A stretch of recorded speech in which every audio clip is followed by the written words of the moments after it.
السلام علیکم ورحمۃ اللہ۔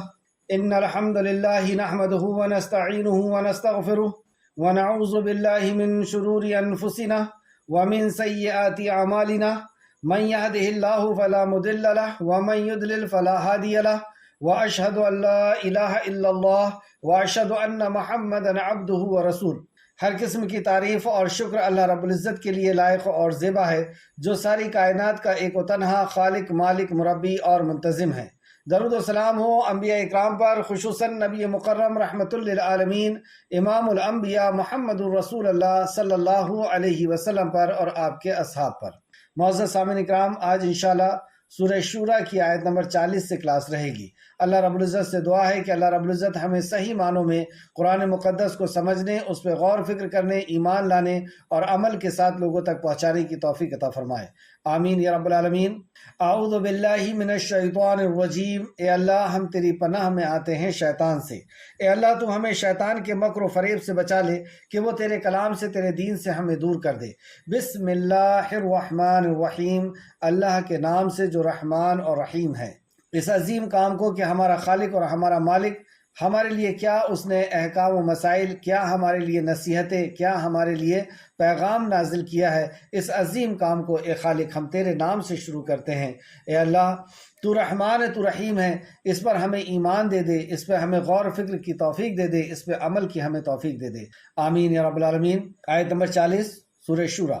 اور برائی کا بدلہ ویسا ہی برائی ہے، اور برائی کا بدلہ ویسا ہی برائی ہے، یعنی جس نے اگر تمہارے ساتھ برا کیا ہے تو اتنا ہی تم اس کے ساتھ برا کر سکتے ہو، قصاص جس کو کہتے ہیں۔ فَمَنْ عَفَا وَأَصْلَحَ فَأَجْرُهَا عَلَى اللَّهِ، پھر جو معاف کر دے اور صلح کر لے تو اس کا اجر اللہ کے ذمے ہے، لیکن جس کے ساتھ ظلم ہوا ہے اگر وہ معاف کر دیتا ہے تو اس کا اجر اللہ کے ذمے ہے، اس کا اجر فرشتہ نہیں لکھتا، اللہ کے ذمے ہے۔ اللہ۔ اور تیسری شکل، اِنَّهُ لَيُحِبُّ الظَّالِمِينَ، بلا شبہ اللہ ظالموں کو پسند نہیں کرتا۔ اس آیت مبارکہ میں 3 طرح کے لوگوں کا ذکر ہوا۔ ایک وہ جس کے اوپر ظلم ہوا ہے تو اسے اجازت ہے کہ وہ ظلم کا بدلہ لے سکتا ہے۔ دوسرا وہ شخص ہے جس کے اوپر ظلم ہوا ہے اور وہ اسے معاف کر دے تو اس کا اجر اللہ رب العزت اس کو عطا کرے گا۔ تیسرا وہ شخص ہے اِنَّهُ لَيُحِبُّ الظَّالِمِينَ، بلا شبہ اللہ ظالموں کو پسند نہیں کرتا، اور جو ظلم کرنے والا ہے اللہ اسے پسند نہیں کرتا۔ تو 3 طرح کے لوگوں کا ذکر ہوا۔ آگے کی آیتوں میں یعنی آیت نمبر 41 سے 43 تک اس ایک آیت کی تفسیر ہو رہی ہے۔ اس ایک آیت میں 3 طرح کے لوگوں کا ذکر ہوا، اور آنے والی آیتیں جو ہیں 41 سے 43 تک، ان 3 آیتوں میں اس ایک آیت کی تفسیر ہو رہی ہے۔ دیکھیں کس طرح۔ اور البتہ جو شخص اپنے مظلوم ہونے کے بعد بدلہ لے تو ایسے لوگوں پر کوئی ملامت راہ نہیں، کوئی ملامت کی راہ نہیں، یعنی جس کے اوپر ظلم ہوا ہے اگر وہ بدلہ لے تو اس کے اوپر کوئی ملامت نہیں ہے، اس کے اوپر کوئی گناہ نہیں ہے، اس کے لیے کوئی ناراضگی اللہ کی طرف سے نہیں ہے، اسے اجازت ہے، جتنا اس کے ظلم ہوا ہے اتنا وہ بدلہ لے سکتا ہے۔ آگے، ملامت کی راہ تو بس ان لوگوں پر ہے جو لوگوں پر ظلم کرتے اور زمین میں ناحق سرکشی کرتے ہیں، یہی لوگ ہیں جن کے لیے دردناک عذاب ہے۔ جو ظلم کرتے ہیں، زمین میں ناحق لوگوں پر ظلم کرتے ہیں اور زمین میں ناحق سرکشی کرتے ہیں، یہی لوگوں کے لیے دردناک عذاب کی وعید سنائی گئی۔ یہ تیسرے طرح کے لوگ تھے۔ دوسرے، اور البتہ جو صبر کریں، یعنی ان کو ستایا گیا ہے لیکن اس کے باوجود انہوں نے صبر کیا، جیسے صحابہ اکرام نے صبر کیا تھا، نبی کریم صلی اللہ علیہ وسلم نے صبر بھی کیا اور معاف بھی کیا، اور صحابہ اکرام نے بھی معاف کیا۔ تو البتہ جو صبر کرے اور معاف کر دے تو بلا شبہ یہ ہمت کے کاموں میں سے ہے، یہ بہت ہمت کے کاموں میں سے ہے۔ اس تعلق سے ہم نے پیچھے کی آیتوں میں پڑھ چکے ہیں کہ یہ اللہ رب العزت جسے عطا کر دے کہ اس کے اوپر ظلم ہوا ہے لیکن وہ اس کا بدلہ اچھے طریقے سے دے تو اللہ رب العزت اسے اس کے لیے اجر عطا فرمائے گا۔ ان آیتوں میں یعنی آیت نمبر 40 سے 43، ان آیتوں میں 3 طرح کے لوگوں کا ذکر ہوا ہے۔ نمبر 1، وہ جن پر ظلم ہوا اور وہ ظلم کا بدلہ لینا چاہتے ہیں تو انہیں اجازت دی گئی چند شرائط کے ساتھ۔ کیا شرائط ہیں؟ جتنا ظلم ہوا ہے اتنا ہی بدلہ لیا جائے گا، ذرا سا بھی اس میں زیادہ نہیں کر سکتے. اگر زیادہ کیے تو وہ ہم خود ظالم ہو جائیں گے. تو جتنا ہمارے اوپر ظلم ہوا ہے، جیسے کہ کسی نے ایک ہاتھ توڑا ہے تو ایک ہاتھ توڑ سکتے ہیں، ایک آنکھ پھوڑا ہے تو ایک آنکھ پھوڑ سکتے ہیں. جتنا زخم دیا اتنا زخم اس کو دے سکتے ہیں. جس کا فیصلہ قاضی کرے گا یعنی جج کرے گا، اور گورنمنٹ یعنی خلیفہ سزا سنائے گی. مطلب گورنمنٹ سزا سنائے گی، جہاں پہ خلیفہ مقرر ہے گورنمنٹ سزا سنائے گی. یعنی ہم نہیں دے سکتے سزا کہ کسی نے ہمارے ہاتھ توڑ دیا تو ہم بھی اس کے ہاتھ توڑ. یہ گورنمنٹ کے لیے حکم ہے کہ وہ پھر سزا سنائے گی. اس میں حکمت کیا ہے؟ اس میں حکمت قصاص میں، یعنی جس نے آپ کے اوپر ظلم کیا اتنا ظلم کی ڈیمانڈ آپ گورنمنٹ سے کر سکتے ہیں، خلیفہ وقت سے کر سکتے ہیں. اور خلیفہ وقت اپنے قاضی کو طے کرے گا اور قاضی معاملے کو سنیں گے، اور پھر وہ ثبوت وغیرہ پیش کیے جائیں گے. جب ثبوت ہو جائے گا، ساری چیزیں سامنے آ جائے گی، تو پھر اس کو سزا سنائی جائے گی. اس سزا سے کیا فائدہ ہوگا؟ کیوں قصاص کا اجازت دی گئی اسلام کے اندر؟ نمبر ایک، جس نے جرم کیا ہے وہ جرم سے باز آ جائے گا. ورنہ اگر کوئی ظلم کرتے جا رہا ہے اور ہم سہتے جا رہے ہیں، برداشت کرتے جا رہے ہیں، تو اس کا ظلم اور بڑھتا جائے گا. ابھی وہ آپ کے اوپر ظلم کر رہا ہے، پھر کسی اور کے اوپر ظلم کرے گا، پھر کسی اور کے اوپر ظلم کرے گا. ابھی اس نے ایک مرڈر کیا، پھر دوسرا کرے گا، پھر تیسرا کرے گا. تو وہ مجرم جو ہے ابھی ایک کا ہاتھ توڑا اس نے، پھر دوسرے کا توڑے گا. بیوی کے اوپر ظلم کر رہا ہے، ایک اور نکاح کرے گا، اس کے اوپر بھی ظلم کرے گا. ایک بیوی کو ظلم کر کے اور اس کو چھوڑ دیا ہے اور آپ نے اس کے ساتھ کچھ نہیں کیا، تو وہ پھر دوسرا نکاح کرے گا، اس کے ساتھ بھی ظلم کرے گا اور اس کو بھی چھوڑے گا. تو اس سے کیا ہوگا کہ جرم سے وہ باز آ جائے گا. قصاص سے یہ فائدہ ہے. نمبر دو، دیکھنے والوں کے لیے بھی عبرت ہوگی. دیکھنے والوں کی بھی عبرت ہو جائے گی، اور وہ بھی پھر اس قسم کا جرم نہیں کریں گے، کیونکہ انہیں پتا ہے کہ اگر ہم نے ظلم کیا تو اس کی سزا ہمیں اتنی ہی دی جائے گی. قصاص کے تعلق سے اور دوسرے مقامات پر، جیسا کہ سورہ بقرہ آیت نمبر 196 میں اللہ سبحانہ تعالیٰ نے فرمایا، پس اگر کوئی تم پر زیادتی کرے تو جیسی زیادتی وہ تم پر کرے ویسی ہی تم اس کے لیے کرو. جتنی زیادتی اس نے کی ہے اتنی زیادتی تم اس پر کرو، زیادہ کی اجازت نہیں. سورہ نحل آیت نمبر 126 میں بھی فرمایا، سورہ نحل آیت نمبر 126، اور اگر تم ان کو تکلیف دینا چاہتے ہو تو اتنی ہی دو جتنے تکلیف تم کو اس نے دی ہے. جتنی تکلیف تم کو اس نے دی ہے اتنی ہی تکلیف تم اس سے زیادہ نہیں.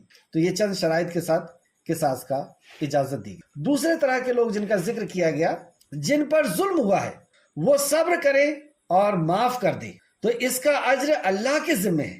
ہر عمل کے تعلق سے ہم دیکھتے ہیں کہ فرشتے اجر کو لکھتے ہیں، لیکن کچھ عمل ایسے ہیں کہ جس کا اجر اللہ رب العزت کے ذمہ ہے کہ وہ دے گا، اور اللہ دے گا تو اپنی شان کے مطابق عطا کرے گا. سبحان اللہ، اپنی شان کے مطابق. جیسے روزے دار کے لیے اللہ رب العزت نے کہا کہ اس کا اجر اللہ رب العزت دے گا.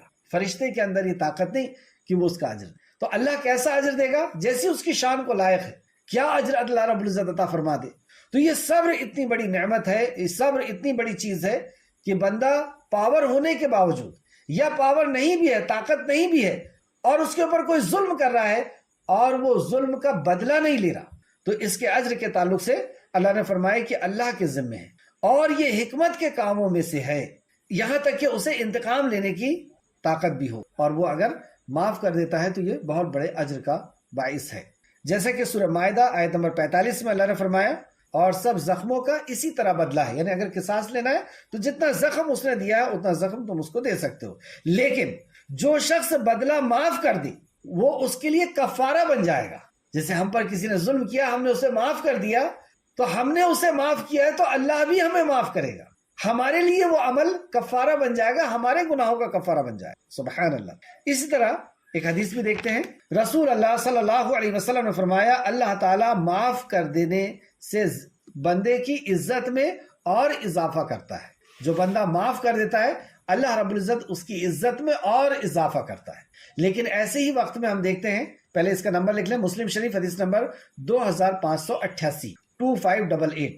لیکن ایسی وقت میں ہم دیکھتے ہیں کہ شیطان ہمیں وسوسہ کرتا ہے، اور یہ پیچھے آیت گزر چکی ہے کہ کیا تو بزدل ہے، تو نے کیسے معاف کر دیا، اور اس قسم کی بات. لیکن نبی مکرم فرمانے کہ اللہ رب العزت اس کی عزت میں اضافہ کرتا ہے. پہلوان تو وہ ہے کہ جو غصے میں اپنے غصے کو کنٹرول کر دے، معاف کر دے. بہرحال اچھا، یہ معاف کر دینے والے تعلق سے ہم دیکھیں کہ نبی کریم صلی اللہ علیہ وسلم نے اس پر کیسے عمل کیا، انبیاء علیہ السلام نے کیسے عمل کیا، یوسف علیہ السلام نے کس طرح اپنے بھائیوں کو معاف کیا، جبکہ اس وقت ان کے پاس پاور تھا، وہ حساب لے سکتے تھے۔ اس طریقے سے نبی کریم صلی اللہ علیہ وسلم نے بھی طائف کے موقع پر معاف کیا، جبکہ 2 فرشتے آ گئے تھے، فتح مکہ کے ٹائم میں معاف کیا، اور بھی آپ کے چچا حمزہ کو جنہوں نے شہید کیا تھا، اللہ کے نبی نے اسے بھی معاف کر دیا۔ جنہوں نے شہید کرائی تھی اس حبشی غلام سے، جنہوں نے شہید کرائی تھی، انہیں بھی معاف کر دیا، کیونکہ ہندہ نے بھی اسلام قبول کر لی۔ تو اللہ کے نبی نے یہ پیغام دے کر کے دکھایا کہ اس طرح سے معاف کرنے سے، ہاں کبھی معاف کرنا زیادہ بہتر ہوتا ہے اور کبھی قصاص زیادہ بہتر۔ تو نبی مکرم نے قصاص کے تعلق سے بھی فرمایا اور قصاص کا بھی لے کر کے بتایا، کیونکہ جب ہمیں دکھ رہا ہے کہ یہ مجرم کی جرم اور بڑھتا چلا جائے گا تو اس وقت قصاص لینا زیادہ فائدہ مند ہے۔ اس وقت وہاں پہ اس کی حکمت ہے کہ ایسے ٹائم پہ اس سے قصاص لیا جائے تاکہ یہ جرم سے باز آ جائے اور ایسے جرم دوسرے لوگ نہ کریں۔ لیکن یہاں پہ جہاں پہ ہم دیکھ رہے ہیں کہ مکہ فتح ہو گیا اور اب یہ لوگ تو ویسے ہی ڈر رہے ہیں، اور ہمارے معاف کر دینے سے ہو سکتا ہے کہ یہ توبہ کر لیں، اسلام میں آ جائیں، اور ویسے ہی ہوا۔ یوسف علیہ السلام کے بھائی لوگ کمزور ہو کر کے اور اس طرح لاچار ہو گئے تھے کہ مانگنے کے لیے آئے تھے، یوسف علیہ السلام نے معاف کر دیا، تو کیا ہوا اس کا فائدہ کہ وہ اور زیادہ مطیع اور فرمانبردار ہو گئے، اور اللہ رب العزت کی اطاعت اور فرمانبرداری میں بچی ہوئی زندگی انہوں نے گزاری۔ تو یہ وقت کے اوپر دیکھا جائے گا کہ کیا چیز اس مجرم کے لیے زیادہ بہتر ہے، لیکن معاف کر دینا زیادہ افضل ہے، جیسا اللہ سبحانہ تعالیٰ نے فرمایا۔ جیسا کہ کسی سے کسی کا ایکسیڈنٹ ہو گیا، اب جان بوجھ کے تو نہیں کیا اس نے ایکسیڈنٹ، دھوکے سے ہو گیا، تو ایسے ٹائم پہ اگر وہ قصاص لیتا ہے تو قصاص بھی لے سکتا ہے، اور اگر معاف کر دیتا ہے تو اس کے لیے زیادہ بہتر ہوگا۔ بہرحال واللہ عالم، اللہ رب العزت بہتر جاننے والا ہے۔ تیسرا وہ لوگ ہیں جو زمین پر ناحق ظلم کرتے ہیں اور سرکشی کرتے ہیں۔ یہ تیسرے قسم کے لوگ جس کا ذکر یہاں پر ہوا، یہ زمین میں ناحق ظلم کرتے ہیں اور سرکشی کرتے ہیں، ان پر ملامت ہے اور ان کے لیے دردناک عذاب کی وعید سنائی گئی کہ ان کے لیے دردناک عذاب، ہاں اللہ یہ کہ وہ توبہ کر لیں۔ اگر وہ دنیا کی زندگی میں توبہ کر لیتے ہیں تو انشاءاللہ تعالی اللہ رب العزت کو معاف کرنے والا پائیں گے انشاءاللہ۔ آیت نمبر 44، اور اللہ جسے گمراہ کر دے تو اللہ کے بعد اس کے لیے کوئی کارساز نہیں ہے۔ اللہ جسے گمراہ کر دے اسے کوئی ہدایت دینے والا نہیں۔ تفسیر دیکھتے ہیں، تفسیر ابن کثیر صفحہ نمبر 369۔ اللہ تعالیٰ نے اپنی ذات پاک کے بارے میں فرمایا ہے کہ وہ جو چاہتا ہے ہو جاتا ہے، اسے کوئی ٹال نہیں سکتا، اور جو وہ نہ چاہے وہ ہو نہیں سکتا، اسے کوئی کسی طرح بھی نہیں کر سکتا۔ جسے وہ ہدایت عطا فرمائے اسے کوئی گمراہ نہیں کر سکتا، اور جسے وہ گمراہ کر دے اسے کوئی ہدایت نہیں دے سکتا۔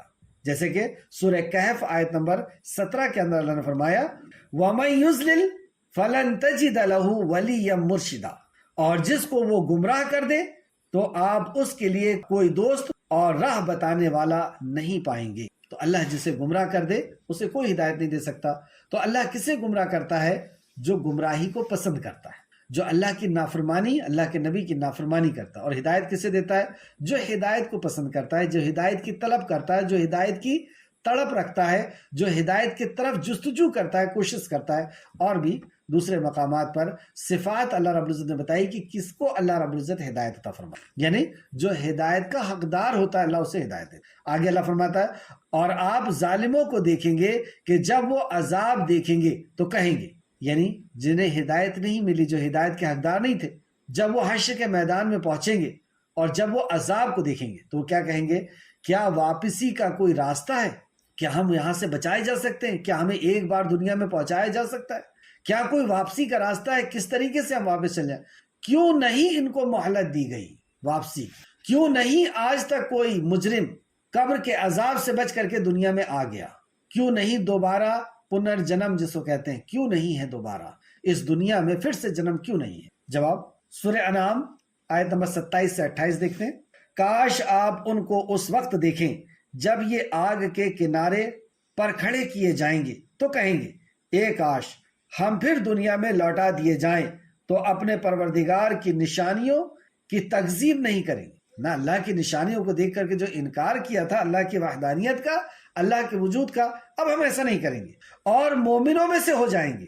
ہاں یہ جو کچھ پہلے پہنچایا کرتے تھے آج ان پر ظاہر ہو گیا. اللہ فرمائے گا جو کچھ یہ پہلے پہنچایا کرتے تھے یہ آج ان پر ظاہر ہو گیا کہ انہوں نے کیسے نشانیوں کا انکار کیا تھا، کیسے ایمان کا انکار کیا تھا. تو ہاں یہ جو کچھ انہوں نے پہنچایا تھا وہ ان پر ظاہر ہو گیا. اور اگر یہ دنیا میں لوٹا بھی دیے جائیں تو جن کاموں سے ان کو منع کیا گیا تھا وہی پھر کرنے لگیں گے، اور کچھ شک نہیں کہ یہ جھوٹے ہیں. اللہ رب العزت عالم الغیب ہے. اللہ رب العزت جانتا ہے کہ ان کی فطرت ایسی ہے، ان کو اگر دوبارہ بھی پہنچایا گیا، دوبارہ بھی ان کو ڈھیل دی گئی تو یہ جھوٹے ہیں، یہ ماننے والے نہیں، یہ وہی کام کرنے والے. اور آپ انہیں دیکھیں، آیت نمبر 45، اور آپ انہیں دیکھیں گے وہ جہنم پر پیش کیے جائیں گے تو مارے ذلت کے جھکے جا رہے ہوں. جیسے جب کوئی مجرم پکڑا جاتا ہے تو وہ جھکتا ہے، اپنے چہرے کو چھپاتا ہے، بے عزتی سے چھپتا ہے، اور وہ نظریں چرا کر دیکھ رہے ہوں گے. ایسا وہ مجرم ہوگا کہ چھپ رہا ہوگا اور نظریں چھپا کر کے دیکھ رہا ہوگا. اور جو لوگ ایمان لائے تھے تو یہ ان کی ذلت اور ان کی رسوائی جو آخرت میں ہونے والی ہے. اللہ ہم سب کی حفاظت فرما، آمین. اور جو لوگ ایمان لائے تھے وہ کہیں گے، سبحان اللہ، ایمان والے کیا کہیں گے؟ بے شک خسارہ پانے والے تو وہی لوگ ہیں جنہوں نے روز قیامت اپنے آپ کو اور اپنے گھر والوں کو خسارے میں ڈالا. یہاں پہ ہم اپنا محاسبہ کریں، کیونکہ مومن اس دن حشر کے میدان میں کہہ رہے ہیں کہ بے شک خسارہ پانے والے تو وہی لوگ ہیں جنہوں نے روز قیامت اپنے آپ کو اور اپنے گھر والوں کو خسارے میں ڈالا. کہیں ایسا تو نہیں کہ ہم بھی اپنے آپ کو اور اپنے گھر والوں کو چھوڑ کر اور ساری دنیا کی فکر کر رہے ہیں، ساری دنیا کو جہنم کے آگ سے بچانے میں لگے ہوئے، پورا قرآن دوسروں کے لیے پڑھ رہے ہیں، حدیثیں دوسروں کی پڑھ رہے ہیں، اس کو سمجھانا ہے، اس سے بتانا ہے، اس سے بتانا ہے، اور خود عمل سے خالی ہو رہے ہیں. ہمارے عقیدے کا فرق پتہ نہیں، ہمارے مسائل کا پتہ نہیں، فکر دوسروں کی، نہ اپنے آپ کی نہ اپنے اہل ویال. ہم اچھی طرح سمجھ لیں کہ مطالبہ سب سے پہلے ہمارا اپنے آپ کا ہے. قو انفسکم واہلیکم نارا قودها الناس والحجارہ، بچاؤ اپنے آپ کو اور اپنے اہل ویال کو اس آگ سے جس کا ایندھن انسان اور پتھر ہے. تو پہلے مطالبہ ہم سے ہے، ہمارے گھر سے ہے، پھر اس کے بعد تدریجاً درجہ بدرجہ یہ ذمہ داری بڑھتے جائے گی. پہلے خاندان میں، پھر رشتہ داروں میں، پھر پڑوس میں، پھر محلے میں، پھر شہر میں، پھر دوسرے شہر، پھر تیسرے شہر، پھر چوتھے شہر. ہاں ایسا بھی ہو سکتا ہے کہ ہمارے گھر والے بات نہ سنیں تو کیا ہم گھر میں ہی اٹک کر کے رہ جائیں؟ نبی کریم صلی اللہ علیہ وسلم کی خاندان نے سب سے پہلے مخالفت کی. ابو لہب نے سب سے پہلے، ابو جہل نے سب سے پہلے، یہ خاندان کے لوگ تھے. تو کیا رسول مکرم صلی اللہ علیہ وسلم رک گئے تھے؟ نہیں. ان تک بات پہنچا کر کے پھر ہماری ذمہ داری ہے کہ ہم دوسرے آگے تک پہنچیں. لیکن بار بار جب بھی ہم قرآن پڑھتے ہیں، جب بھی ہم حدیثیں پڑھتے ہیں، تو سب سے پہلے ہم اس پہ اپنے آپ کو پیش کریں کہ کہیں میں ایسا تو نہیں ہوں، میرے لیے کیا میسج ہے، میرے لیے اس میں کیا حکم ہے. ہر آیت کو ہم یہ دیکھیں کہ اس میں میرے لیے کیا حکم چھپا ہوا ہے، میرے لیے کیا احکام و مسائل ہیں یا نصیحت ہے. جیسے اس آیت میں ہمیں نصیحت ملی کہ جنتی وہاں پہ یہ کہیں گے کہ اس نے اپنے آپ کو اور اپنے گھر والوں کو خسارے میں ڈال دیا. ہاں پوری دنیا کی فکر تھی اس کو، اپنے آپ کی فکر نہیں تھی. خود عمل نہیں کیا، اس نے خود اپنا عقیدہ چیک نہیں کیا، اپنے مسائل کو چیک نہیں کیا. اللہ ہم سب کی حفاظت فرما، آمین رب العالمین. آگاہ رہو، آگے فرمایا الا ان الظالمین فی عذاب مقیم. آگاہ رہو، بلا شبہ ظالم لوگ ہی دائمی عذاب میں ہوں گے، دائمی عذاب، ہمیشہ ہمیش کے عذاب میں ہوں. یہ ہے وہ ظالم جس نے اپنے آپ کو، اپنے گھر والوں کو نہیں بچایا. تو یہاں پہ دوسری وعید کہ ہمیں اپنے گھر والوں کی بھی اتنی ہی فکر ہونا چاہیے. جیسے کہ آپ یہاں پہ بہنیں ہیں تو آپ کی سب سے پہلی ذمہ داری اپنے بچوں کے اوپر ہے. اور بچے، ماں باپ کا ہی اثر آتا ہے بچوں کے اندر. آپ دیکھیں قرآن میں اکثر کہا گیا، مجرموں کے تعلق سے یہ بات آئی ہے کہ ہم تو اپنے باپ دادا کے طریقے پہ چلیں، تو باپ دادا کو جس طریقے پہ وہ پاتے ہیں وہ طریقہ ان کی زندگی کے اندر آتا ہے.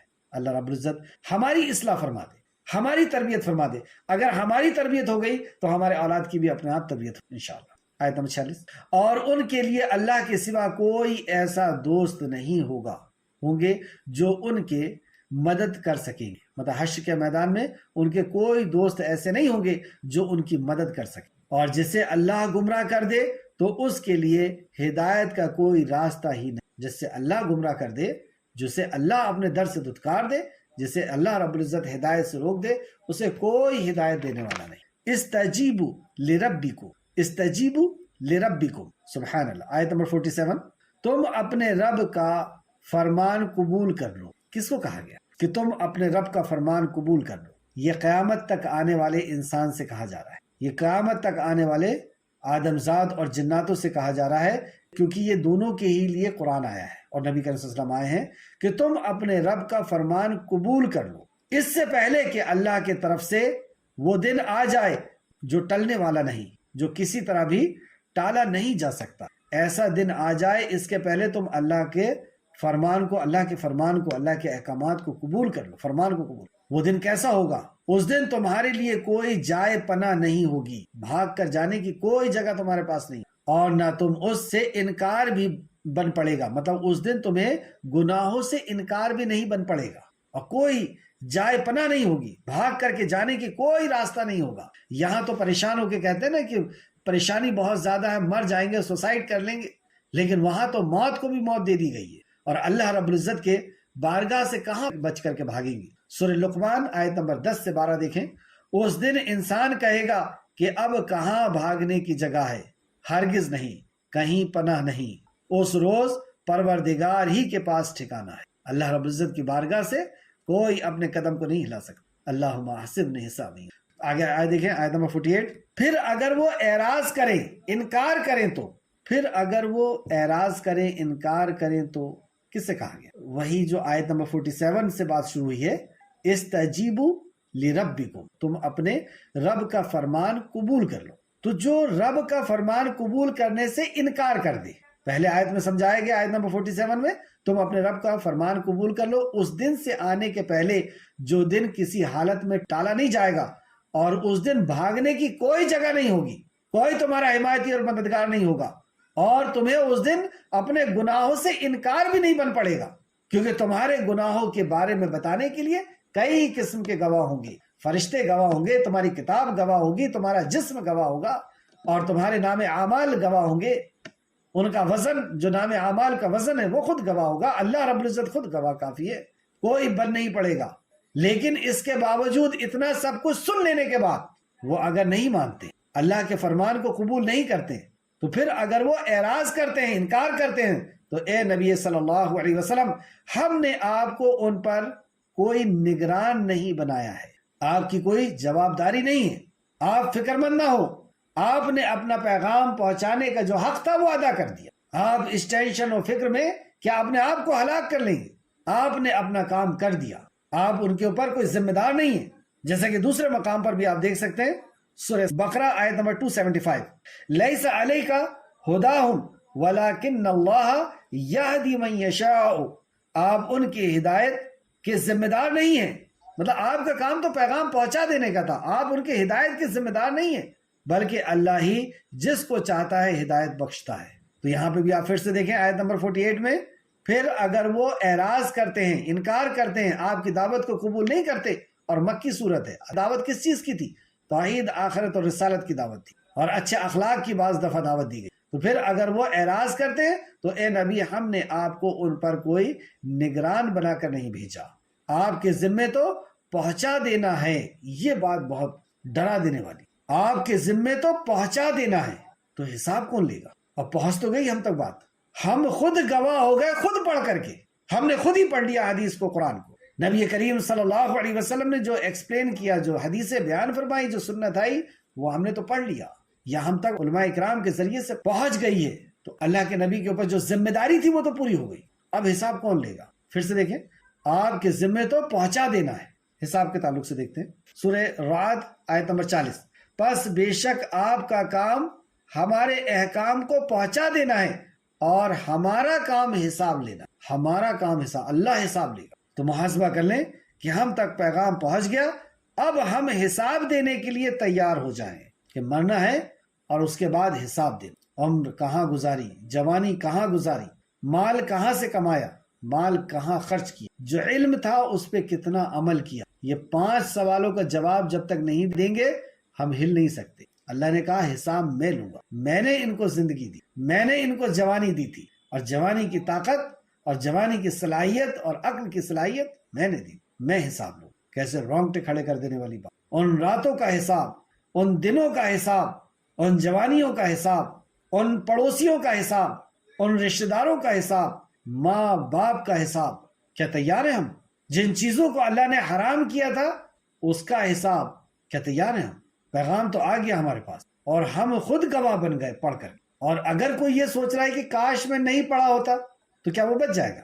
پہلا مطالبہ تو یہی ہوگا کہ سب سے پہلا جو میسج پہنچایا گیا تھا وہی اقرا تھا، اور وہ فرض تھا تمہارے اوپر. طلب العلم فریضۃ علی کل مسلم. اس کا جواب تو ہر کسی کو دینا پڑے. اگر اس نے علم نہیں حاصل کیا تھا تو یہی پھنس گیا، یہیں پہ پکڑا گیا کہ تم نے کپڑے خریدنے کا علم حاصل کیا، سبزی خریدنے کا علم حاصل کیا، کھانا بنانے کا علم، ہر قسم کا علم حاصل کیا، آخرت کا علم حاصل نہیں.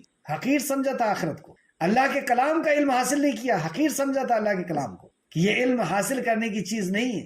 اللہ کے کلام پر عمل کرنا تو نے ضروری محسوس نہیں کیا، ضرورت محسوس نہیں کیا. بس اللہم احسبنی حسابا یسیرا، اللہم احسبنی حسابا یسیرا.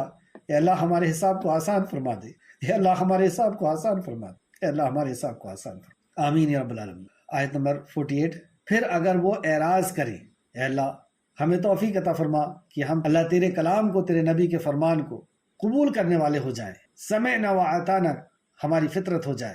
اے اللہ تو ہمیں توفیق عطا فرما کہ ہم تیرے فرمان کو قبول کرنے والے بن. آمین یا رب العالمین. پھر اگر وہ اعراض کرتے ہیں تو اے نبی ہم نے آپ کو ان پر کوئی نگران بنا کر نہیں بھیجا، آپ کے ذمے تو پہنچا دینا. اور بلا شبہ جب ہم انسان کو اپنی رحمت کا مزہ چکھاتے ہیں تو وہ اس پر اترانے لگتا ہے. جب نعمت ملتی ہے تو اتراتا ہے. کیسے اتراتا ہے؟ کہ یہ میری محنت ہے، میری کمائی، میرا ٹیلنٹ، یا میرے فلاں نے دیا ہے، فلاں بابا نے دیا ہے، فلاں نے دیا ہے. اللہ نے نعمت دی ہے، اللہ کا شکر ادا نہیں کر رہا، نعمت کی نسبت مخلوق کی طرف کر رہا ہے. اور اگر انہیں ان کے کرتوتوں کی وجہ سے کوئی تکلیف پہنچ جاتی ہے، یہاں پہ بھی کلیئر ہو گیا کہ کرتوت کی وجہ سے نقصان پہنچتا ہے تم کو تکلیف جو پہنچتی ہے تمہارے کرتوت کی وجہ سے اور اگر انہیں ان کے کرتوت کی وجہ سے کوئی تکلیف پہنچ جائے تو بلا شبہ انسان بہت ہی ناشکرا ہو جاتا ہے. انسان بہت ہی ناشکرا ہو جاتا ہے. تو اس میں مرد بھی شامل ہے اور خواتین بھی شامل ہے. مرد کو بھی جو تھوڑی سی تکلیف پہنچتی ہے تو وہ فوراً ناشکرا ہو جاتا ہے، جو ایمان والا نہیں ہوتا. اور اسی طریقے سے جب خواتین ایمان میں کمزور ہوتی ہے یا ایمان والی نہیں ہوتی ہے تو وہ بھی ناشکرے پن میں اتر جاتی ہے. جیسا کہ خواتین کس طرح اترتی ہیں دیکھیں. رسول اللہ صلی اللہ علیہ وسلم نے خواتین سے فرمایا، عورتوں سے فرمایا، اے عورتوں کی جماعت صدقہ کیا کرو. ایک دوسری حدیث میں، اور دونوں حدیث بخاری شریف کی ہے، ایک حدیث میں یہ ملتا ہے کہ اے عورتوں کی جماعت صدقہ کیا کرو اور کثرت سے استغفار کیا کرو. میں نے جہنم میں تمہیں کثرت سے دیکھا ہے، یعنی میں نے تمہیں جہنم میں زیادہ دیکھا ہے. کیوں؟ ایک عورت نے عرض کیا، وہ کیوں اے اللہ کے رسول صلی اللہ علیہ وسلم، عورتیں کیوں جائیں گی؟ تو رسول اللہ صلی اللہ علیہ وسلم نے فرمایا اس لیے کہ تم شکوہ و شکایت زیادہ کرتی ہو، یعنی لان تان زیادہ کرتی ہو، اور اپنے خاوند کی نافرمانی کرتی ہو، یعنی دوسری حدیث میں خاوند کی ناشکری کرتی ہو، نافرمانی بھی کرتے اور خاوند کی ناشکری کرتی ہو. اگر تو زندگی بھر، اب مرد سے خطاب کر رہے ہیں نبی کریم صلی اللہ علیہ وسلم، اگر تو زندگی بھر عورت سے احسان کرتا ہے، پھر کسی دن وہ تجھ میں کوئی کمی پاتی ہے، کمی کوتاہی دیکھنے لگتی ہے تو کہتی ہے کہ میں نے کبھی بھی تجھ سے کوئی خیر بھلائی نہیں دیکھی. یعنی پوری زندگی بھر تجھ سے بھلائی حاصل کرتے رہتی ہے، لیکن ایک دن تو بھلائی سے اگر چوک گیا تو وہ کہتی ہے کہ میں نے پوری زندگی تیرے پہ کبھی بھلائی نہیں. بخاری شریف حدیث نمبر 1462، بخاری شریف حدیث نمبر 5197، 5197، مسلم شریف حدیث نمبر 17. اکثر عورتوں کا حال اسی طرح ہے سوائے ان کے جن کو اللہ تعالیٰ رشد و ہدایت سے سرفراز فرمائے اور وہ اہل ایمان اور اعمال صالح بجا لانے والی ہوں. ایسی خواتین بھی ہیں جو ایمان والی ہیں، عمل صالح کرنے والی ہیں. مومن کی شان تو یہ ہے کہ جیسا کہ نبی مکرم صلی اللہ علیہ وسلم نے فرمایا. اب مومن خواتین کیسی ہوتی ہیں اور مومن مرد کیسے ہوتے ہیں وہ بھی دیکھتے ہیں. رسول مکرم صلی اللہ علیہ وسلم نے فرمایا اور یہ بات مومن کے سوا اور کسی کو حاصل نہیں، مطلب یہ صفت مومن کے سوا کسی کو حاصل نہیں کہ اگر اس کو کوئی خوشی نصیب ہوتی ہے تو وہ شکر کرتا ہے. کیا ہم کرتے ہیں؟ کوئی نعمت ملتی ہے تو اس کی نسبت کیا ہم اللہ کی طرف کرتے ہیں؟ کتنی نعمتیں ایسی ہم کو ملی جس کی نسبت ہم نے اللہ کی طرف کیا اور اس کا شکر ادا کیا کہ اللہ تو نے یہ ہاتھ عطا فرمایا، یہ دماغ عطا فرمایا، یہ سوچنے سمجھنے کی. جس کے پاس جو نعمت نہیں ہے وہاں بیٹھ کر کے ہم تھوڑا دیکھیں. کسی کے پاس زبان نہیں ہے, کسی کے پاس آنکھیں نہیں ہیں, تب ہمیں پتہ چلے گا یہ نعمت کتنی بڑی نعمت, کتنی بڑی. تو مومن اگر اسے کوئی خوشی نصیب ہوتی ہے تو وہ شکر کرتا ہے, بس یہ اس کے لیے بہتر ہوتی ہے. اور اگر اسے کوئی غم لاحق ہوتا ہے تو وہ صبر کرتا ہے, پھر یہ بھی اس کے لیے بہت بہتر ہوتا ہے. مسلم شریف حدیث نمبر 2999 2999. اب جیسے کہ یہاں پہ بات کہی گئی کہ اسے کوئی تکلیف پہنچتی ہے اور وہ صبر کرتی ہے تو یہ اس کے لیے بہت بہتر ہوتا ہے. تو صبر کا مطلب یہ نہیں ہے کہ مرد حضرات جو ہے مٹھے بن جائیں یعنی حلال ہو جائیں اور گھر میں بیٹھے رہیں اور نان و نفقہ جو قبول کر کے آئے ہیں 4 لوگوں کے بیچ میں. نکاح قبول کرنا یعنی نان و نفقہ قبول کرنا. تو جو نان و نفقہ قبول کر کے آئے ہیں اس کا کوئی پاس و لحاظ نہیں رکھنا. بھئی اللہ کے نام پر ہم نے کسی کو حلال کیا ہے, اپنے اوپر نان و نفقہ قبول کیا, ایگریمنٹ سائن کیا ہے, نکاح نامے میں لکھا ہے ہم نے, اور گھر میں آ کر کے بیٹھے ہوئے ہیں اور وہ بیچاری ادھر ادھر سے کام کر کے یا ادھر ادھر سے لے لا کر کے اور اس سے قرض اور اس سے قرض لے کر کے وہ گھر چلا رہی ہے, اور یہ مٹھا بن کے بیٹھا ہوا اور کہہ رہا ہے کہ صبر کرو. مومن صبر کرنے والا, یہ اپنی ذمہ داری سے بھاگنا ہے. اللہ رب العزت نے مرد بنایا ہے تو اسے چاہیے کہ وہ جد و جہد کوشش کرے. اور نبی مکرم نے مردوں کو بارہا جو ہے اس بات کی طرف ابھارا ہے کہ وہ کچھ کمائیں, بھیک مانگنا نہیں سکھایا نبی کریم صلی اللہ علیہ وسلم, مانگ کر کے کھانا یا دھوکہ دے کر کے, اور قرض سے تو ڈرایا ہے بار بار. اور اس قدر وعید آئی ہے قرض کی کہ کوئی اگر شہید بھی ہو جاتا, نبی کریم صلی اللہ علیہ وسلم فرما رہے ہیں, اور ایسا دور تھا کہ دین کے لیے لوگ اپنی گردنیں قلم کرواتے تھے, لیکن انہی کے بیچ میں رسول اللہ فرما رہے ہیں کہ خبردار ہو جاؤ, اگر قرض لے کر کے جاؤ گے تو یہ شہادت بھی تمہیں کامیاب نہیں کرے گی. مطلب اس حدیث کا میں نے مفہوم آپ کو کہ قرض اگر ہے تو شہید بھی روک لیا جائے. ایک صحابی آئے نبی مکرم کے پاس کہ گھر میں کچھ نہیں ہے کھانے کے لیے, بچوں کے پاس کچھ نہیں ہے. رسول اللہ صلی اللہ علیہ وسلم صرف اشارہ کر دیتے نا کہ جاؤ عثمان غنی کے پاس اور کہنا کہ محمد رسول اللہ نے پہنچایا ہے. عثمان غنی کیا دیتے پتہ ہے آپ کو؟ اگر رسول اللہ کہہ دیتے تو اپنے جسم کی کھال اتار کر کے دے دیتے, ایسے جان نچھاور کرنے والے تھے. لیکن نبی کریم صلی اللہ علیہ وسلم نے یہ نہیں کہا کہ فلاں کے پاس چلے جاؤ لے لو اس سے اور گھر میں بیوی بچوں کے لے آؤ. آپ صلی اللہ علیہ وسلم نے کہا کہ گھر میں کیا کوئی چیز ہے؟ کہا نہیں ہے, ایک پیالہ ہے, لے آؤ پیالہ, پیالے کو بیچ کر کے آؤ. جب بیچ کر آئے تو کہا کہ آدھے سے گھر کے لیے کوئی چیز لے لو اور آدھے سے کلہاڑی لے آؤ. اس طریقے سے آپ کو ایک بزنس میں انہوں نے لگا دیا کہ لکڑی کاٹو اور لے جا کر کے بیچو. کچھ دن کے بعد وہ آتے ہیں بڑے خوش ہو کر. ایک دوسری حدیث آپ دیکھیں نبی کریم صلی اللہ علیہ وسلم نے فرمایا کہ تم پرندے کی طرح ایمان لاؤ کہ صبح بھوکا پیٹ نکلتا ہے اور شام کو اللہ رب العزت اسے پیٹ بھر کے پہنچاتا ہے. تو کیسا ایمان لاؤ؟ اللہ کے اوپر ایمان اسباب کے ساتھ لاؤ. ایسا نہیں کہ ایمان لا لیے اللہ ہی دینے والا ہے اور گھر میں بیٹھے ہوئے. پرندہ کیا گھر میں بیٹھا رہتا ہے اپنے گھونسلے میں؟ وہ اپنے گھونسلے سے نکلتا ہے, شکاریوں سے ڈرتا رہتا ہے کہ کوئی بلی نہ جھپٹ لے, کوئی چیل نہ جھپٹ لے, باج نہ جھپٹ لے, اور ڈرتا ہوا اترتا ہے, کوشش کرتا ہے, جد و جہد کرتا ہے, اور پھر اس کا اللہ رب العزت پیٹ بھرتا ہے کیونکہ غذا تو اللہ نے دی ہے, لیکن وہ جد و جہد کرتا ہے. تو ایسا ایمان لانے کا کہا اللہ کے نبی نے کہ تم پرندے کی طرح ایمان لاؤ کہ جو کوشش کرتا ہے, اسباب اختیار کرتا ہے, اور اللہ رب العزت اسے رزق دیتا ہے. تو اسباب ہمیں اختیار کرنا ہے, رزق دے گا اللہ رب العزت. تو اللہ رب العزت اس طریقے سے عطا فرمائے گا. آیت نمبر 40. پھر اگر وہ اعراض کرتے تو اے نبی ہم نے آپ کو ان پر کوئی نگران نہیں بنایا, بس آپ کی ذمہ داری تو پیغام پہنچا دینا, اور بلا شبہ ہم انسان کو اپنی رحمت کا مزہ چکھاتے ہیں تو وہ اس پر اترانے لگتا ہے, اور اگر انہیں ان کے کرتوتوں کی وجہ سے تکلیف پہنچتی ہے تو یہ انسان بہت ہی ناشکرا ہو جاتا ہے. تو کرتوت کی وجہ سے کوئی تکلیف پہنچی ہے نا, کوئی تکلیف پہنچ گئی ہم, تو اس ٹائم ہم کو کیا یاد آنا چاہیے؟ اس ٹائم ہم کو فوراً یاد آنا چاہیے کہ گناہ کیا ہو. آج ٹیسٹ کرایا شوگر نکل گئی, آج ٹیسٹ کرایا بی پی نکل گیا, آج ٹیسٹ کرایا فلاں بیماری نکل گئی, یا کسی رشتہ دار سے جھگڑا ہو گیا, پڑوسی ناراض ہو گیا, کوئی تکلیف پہنچ گئی, دکان میں اتنی چیز جل گئی, چوری ہو گئی. کیا چیز سب سے پہلے ذہن میں آنا چاہیے؟ سب سے پہلے یہی ذہن میں آنا چاہیے جو یہاں پہ بتایا. اور اگر انہیں ان کے کرتوتوں کی وجہ سے کوئی تکلیف پہنچتی ہے, تکلیف ہے نا یہ سب, تو ہمیں اپنے کرتوت یاد آنا چاہیے. کیا کیا ہم نے, کس گناہ کی سزا ہے, اور سب کام چھوڑ کر کے سب سے پہلے اس بات پر غور کریں کہ کوئی شرک تو نہیں ہوا, کوئی بدعت تو نہیں ہوئی. شرک کو جانیں گے, پتا ہوگا تب تو ہمیں پتا چلے گا. ہمیں تو پتا ہی نہیں کہ یہ کون کون سے کام شرک ہے, علم حاصل ہی نہیں کیا. پہلی حکم پر تو غداری, پہلے میسج کے ساتھ تو غداری, پھر کبیرہ گناہ، پھر ہم دیکھیں کہ سنت کیا ہے، سنت پتہ ہوگی تب بدعت پتہ چلے گی کہ ہاں یہ سنت ہے اور اس کے خلاف ورزی جو ہے بدعت ہے. کیا حرام کام ہم نے کر لیے، کیوں ہوئی یہ تکلیف، کیوں آئی.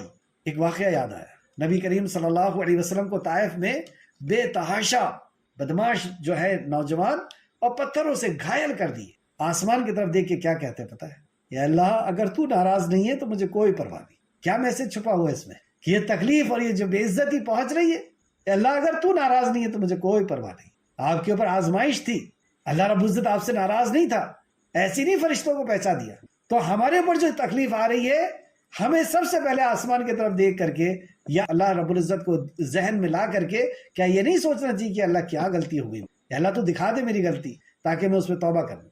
توبہ کر لیں انشاءاللہ تعالیٰ اگلے بار وہ رپورٹ آپ کی نارمل ہو جائے گی انشاءاللہ. سچی اور خالص توبہ کریں، کچھ صدقہ اور خیرات کر لیں، کیونکہ صدقہ اور خیرات سے بھی گناہ دھلتے ہیں، صدقہ اور خیرات سے بھی گناہ دھلتے. چلیں وقت کم ہے، آگے چلتے ہیں. آیت نمبر 49. للہ ملک السماوات والارض، آسمانوں اور زمین کی بادشاہی اللہ ہی کے لیے ہے. یخلق ما یشاء، وہ جو چاہتا ہے تخلیق کرتا ہے، جو چاہتا ہے پیدا کرتا ہے. سبحان اللہ، واقعی اللہ جو چاہتا ہے جیسا چاہتا ہے پیدا کرتا ہے. یہاں پہ دو طرح کی پیدائش کے بارے میں ہم پڑھیں گے یا سمجھیں گے. جسے چاہے اللہ کی مرضی ہے، جسے چاہے بیٹیاں دیتا ہے، جسے چاہتا ہے بیٹی عطا کرتا ہے، اور جسے چاہتا ہے بیٹا عطا کرتا ہے، یا ان کو بیٹا اور بیٹی ملا کر دیتا ہے، یا جسے چاہتا ہے اولاد نہیں دیتا. بے شک وہ خوب جاننے والا اور بہت قدرت والا ہے. انہو علیم قدیر، خوب جاننے والا. تو یہاں پہ جب نعمتوں کا ذکر کیا اللہ رب العزت نے، تو سب سے پہلے سب سے بڑی نعمت کا ذکر، اور آخر میں جو نعمت نہیں ہے کہ میں جسے چاہتا ہوں کچھ نہیں دیتا. تو نعمتوں میں بڑی نعمت کیا ہے؟ بیٹی کا ملنا. بیٹی کا ذکر پہلے کیا اللہ نے. جیسے آپ دیکھتے ہیں جب خدمت کی بات آتی ہے تو اللہ رب العزت کس کا ذکر کرتا ہے؟ ماں پھر باپ، کیونکہ ماں کا درجہ زیادہ ہے. تو یہاں پر بیٹی کا درجہ زیادہ ہے. اللہ نے کہا جسے اللہ چاہتا ہے بیٹی دیتا ہے، جسے چاہتا ہے بیٹا دیتا ہے. یہ دوسرے نمبر پر ہے. لیکن ہمارے ہاں الٹا ہو گیا. ہمارے ہاں بیٹا آتا ہے تو خوشی ہوتی ہے، اور بیٹی آتی ہے تو مشرکین مکہ کی طرح بعض لوگوں کا چہرہ مرجھا جاتا ہے، کالا پڑ جاتا ہے، گھر سے نکل نہیں رہے، خوشی سے بتا نہیں رہے. اور بیٹا اگر ہو گیا تو بغیر بولے مٹھائی کے ڈبے چلے گئے، وہیں پڑے ہوئے ہیں ابھی، وہیں 14.5 سال پرانی سوچ میں لے کر کے. ارے یہ بیٹی کے اندر جو نعمتیں اللہ سبحانہ تعالیٰ نے رکھی ہے، جو محبت کرتی ہے باپ. اچھا بیٹی دیکھیں آپ، باپ سے زیادہ محبت کرتی ہے، اور بیٹی ہو جانے کے بعد باپ کو بھی پتہ چلتا ہے کہ بیٹی کتنی بڑی نعمت ہے. پہلے نہیں سمجھ میں آتی اس کو، جب وہ پیدا ہوتی ہے تب نہیں سمجھ میں آتی. بہرحال یہ اللہ کی حکمت ہے. تو پہلے اللہ رب العزت نے بڑی نعمت کا ذکر کیا. امام بغاوی رحمۃ اللہ علیہ فرماتے ہیں تفسیر بغاوی میں کہ جیسے یہاں فرمایا اللہ نے کہ اللہ بیٹی عطا فرماتا ہے، تو حضرت لوط علیہ السلام کو اللہ نے بیٹی عطا فرمائی تھی، حضرت ابراہیم علیہ السلام کو اللہ نے بیٹا عطا فرمایا تھا، اور حضرت محمد الرسول اللہ صلی اللہ علیہ وسلم کو بیٹی اور بیٹا دونوں عطا فرمایا تھا. اور یحییٰ علیہ السلام کو حضرت بغاوی فرماتے ہیں، امام بغاوی رحمۃ اللہ علیہ، یحییٰ علیہ السلام کو اللہ رب العزت نے بیٹا بیٹی کچھ نہیں دیا. تو نہیں دینا بھی حکمت ہے. انہو علیم قدیر، کہ وہ بہت علم والا اور قدرت والا ہے، خوب جاننے والا ہے کہ کس کے لیے کیا بہتر ہے. تو اللہ کی رضا پہ ہم راضی ہو جائیں. کیا ہماری پیدائش کا مقصد بیٹا اور بیٹی ہی ہے؟ کیا ہمیں اسی لیے پیدا کیا اللہ رب العزت نے کہ جنریشن تمہارے ذریعے سے بڑھانا ہے، نسل تمہاری باقی رکھنا ہے؟ کیا اس لیے پیدا کیا ہم کو اللہ نے؟ اللہ نے ہم کو پیدا کیوں کیا؟ ہم پیدائش کے مقصد کو بھول گئے اصل میں. اور جس کو اولاد نہیں ہے وہ ایسا ڈپریشن میں چلا گیا کہ اب تو میری زندگی تباہ ہو گئی، برباد ہو گئی، کیونکہ اس کا عقیدہ ہی ٹھیک نہیں ہے. وہ یہ سوچ رہا ہے کہ بڑھاپے کا سہارا بیٹی ہوتا ہے، بیٹا ہوتا ہے. اس کا عقیدہ ہی ٹھیک نہیں ہے. اس بیٹی اور بیٹے کا بڑھاپے کا سہارا اور تمہارا بڑھاپے کا سہارا اللہ ہے. اللہ رازق ہے، اللہ رحمان اور رحیم ہے، وہ اولاد کچھ نہیں ہے. اور ایسی اولادیں آپ کو اس دور کے اندر بے شمار ملے گی کہ ماں باپ کو چھوڑ کر کے چلے گئے. بے شمار اولادیں کہ ماں باپ کی کوئی پرواہ نہیں، کیا کھا رہے ہیں کیا پی رہے ہیں، اور کچھ کاغذ کے کچھ ٹکڑے پہنچا دیتے ہیں، کچھ پیسے پہنچا دیتے ہیں. ایسے بڑھاپے میں ان کو تمہارے کاغذ کے ٹکڑوں کی ضرورت نہیں، بیٹھ کر کے 10 منٹ بات کرنے کی ان کو ضرورت ہے. باپ ترستی ہوئی نظر سے دیکھتا رہتا ہے کہ بیٹا تھوڑی دیر میرے پاس بیٹھ کر کے کچھ دکان کے بارے میں، کچھ کاروبار کے بارے میں، کچھ کھیتی کے بارے میں مجھ سے بات کر لے. اس سے وقت نہیں. یہ آتا ہے اور سیدھے اپنی بیوی کے کمرے میں، اور پھر وہاں بیٹھ کر کے ان کے مشورے ہوتے ہیں، اور وہ چوکیدار بیٹھا رہتا ہے باہر، اور اسی طریقے سے وہ بڑھیا جو ہے وہ باہر بیٹھی، نوکر بنا دیے. تو اللہ رب العزت جانتا ہے ایسی اولاد سے تو نہ ہوتا ہے اولاد اچھا.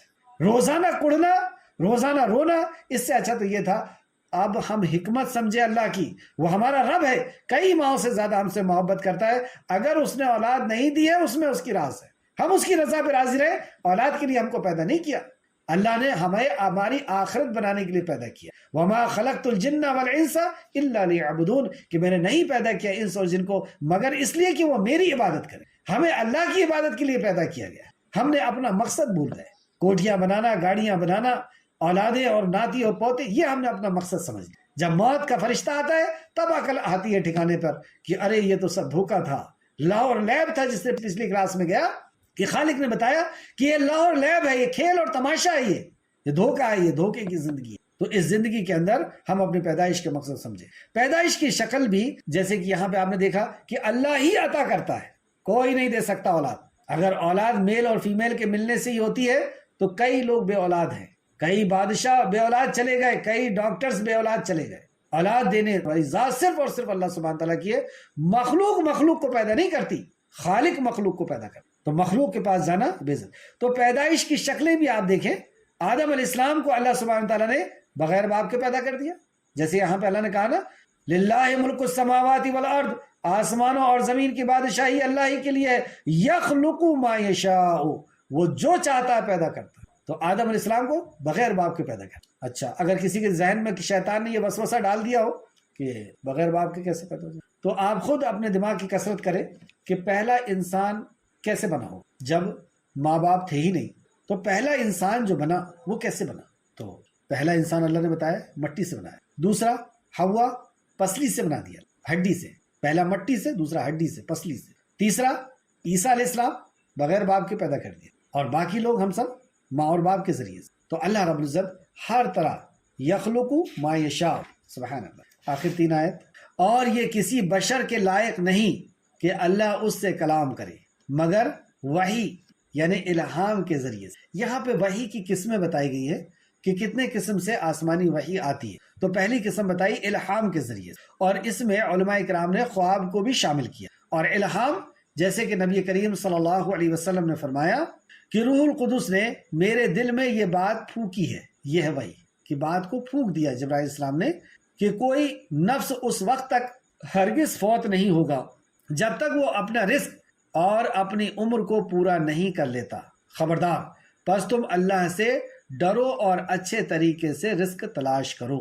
تو اس سے کیا پتہ چلا کہ وہ وحی پھونک دیتا ہے یا خواب کے ذریعے دکھاتا ہے یا پردے کے پیچھے سے، جیسے آدم علیہ السلام سے اللہ سبحانہ تعالیٰ نے بات کی، موسیٰ علیہ السلام سے بات ہوئی تو پردے کے پیچھے سے وحی کرے، یا فرشتے کو بھیج کر کے، جیسے جبرائیل علیہ السلام آتے تھے تو جبرائیل السلام کے آنے کی 3 شکلیں۔ پہلا اصل شکل میں نبی کریم صلی اللہ علیہ وسلم کو جبرائیل السلام کا دیدار ہوا، تو اصل شکل میں جیسے 2 بار ہوا۔ اس طریقے سے گھنٹی کی گونج کی طرح جبرائیل السلام وحی لے کر کے اور آپ کو پہنچایا کرتے تھے۔ اور تیسرا انسانی شکل میں، جیسے کہ حدیث جبرائیل وغیرہ ہم دیکھتے ہیں تو انسانی شکل میں آ کر کے بھی بات کرتے تھے، اور جو آپ بات کرتے تھے وہ سب کے سب نبی مکرم کو حفظ ہو جاتا تھا، تو فرشتے کے ذریعے سے۔ اور یہ فرشتہ اللہ کے حکم سے جو اللہ چاہتا وہی کرتا ہے، یہ بہت غور کرنے والی بات۔ اور یہ فرشتہ اللہ کے حکم سے جو اللہ چاہتا ہے وہ وہی کرتا ہے، یعنی عالم دنیا میں یہ پورا قرآن شب قدر میں نازل ہو گیا، اور وہاں سے اللہ رب العزت جس آیت کو یا جتنی آیتوں کو، جتنی صورتوں کو چاہتا جبرائیل السلام کو دیتا، اور جبرائیل السلام آ کر کے نبی مکرم کو سناتے۔ بلا شبہ وہ بلند مرتبہ اور خوب حکمت والا ہے، انہ علیم حکیم۔ وَكَذَلِكَ أَوْحَيْنَا إِلَيْكَ رُوحًا مِّنْ أَمْرِنَا رُوحًا مِّنْ أَمْرِنَا، اور اسی طرح ہم نے آپ کے طرف اپنے حکم سے ایک روح کی وحی کی۔ روح کی وحی تفسیر ابن کثیر فرماتے ہیں یہ قرآن ہے۔ روح کی وحی سے مراد قرآن ہے۔ قرآن کو روح کہا گیا، جس طرح انسان کے جسم میں روح کام کرتی ہے۔